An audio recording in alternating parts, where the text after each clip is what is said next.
W Marketing World's Excel Conclave. You're a speaker today, so you just did a panel. What were your key takeaways from that? Well, the panel was interesting. It was on crisis communications, and I think the key takeaways for us as communicators is always to communicate swiftly and maintain the reputation of the company at all given times. That was crisp. So I'll ask you a few more questions. With cancel culture and social media backlash at an all-time high, how crucial have PR and Corpcom become for brands and influencers alike? And how can corporations navigate crisis when viral narratives often overshadow facts?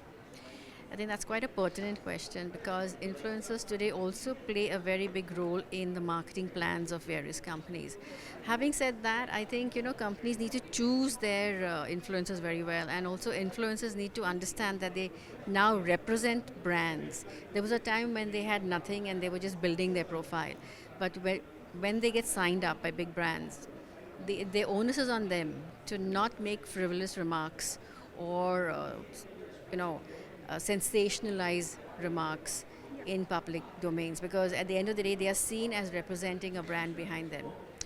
When it comes to corporate communications, I think marketing and communications need to play an active role in choosing people who will be brand influencers, and also train them. I think the next step for all of us is to train these guys and tell them how to represent themselves in a world that can really ruin your reputation in seconds by a very negative remark or a very senseless remark that's made by them.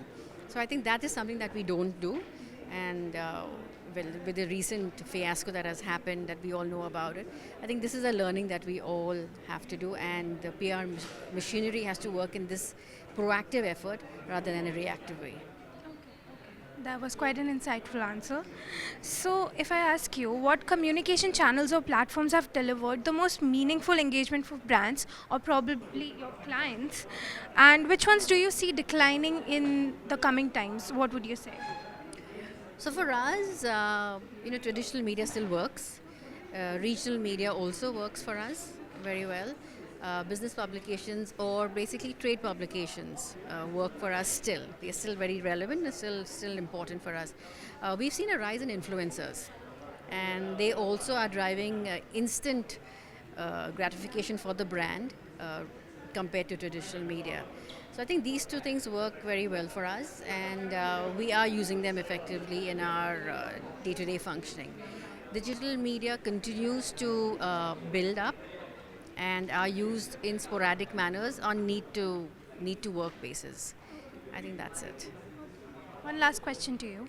AI is making inroads in almost every sector. So, how is the PR industry absorbing it, integrating it inside it? And there have been a lot of talks about like press releases, media posts, and everything is being generated with AI in seconds right now. So, how are the PR personnel absorbing the whole change, and how do you see these integration changing the whole sector? Well, we should welcome AI into our working world for sure. But believe it or not, I still write my own press releases today, and I enjoy the process. I enjoy racking my brains behind it. I enjoy the use of language, structuring sentences, and all. And if you love that, you will do your own press releases. So AI is welcome. It can help you, but I'm sure it's going to make you lazy at some point in time, and you'll be dependent on it, and that's something I don't want to do. But it is going to definitely make life easy for all communicators.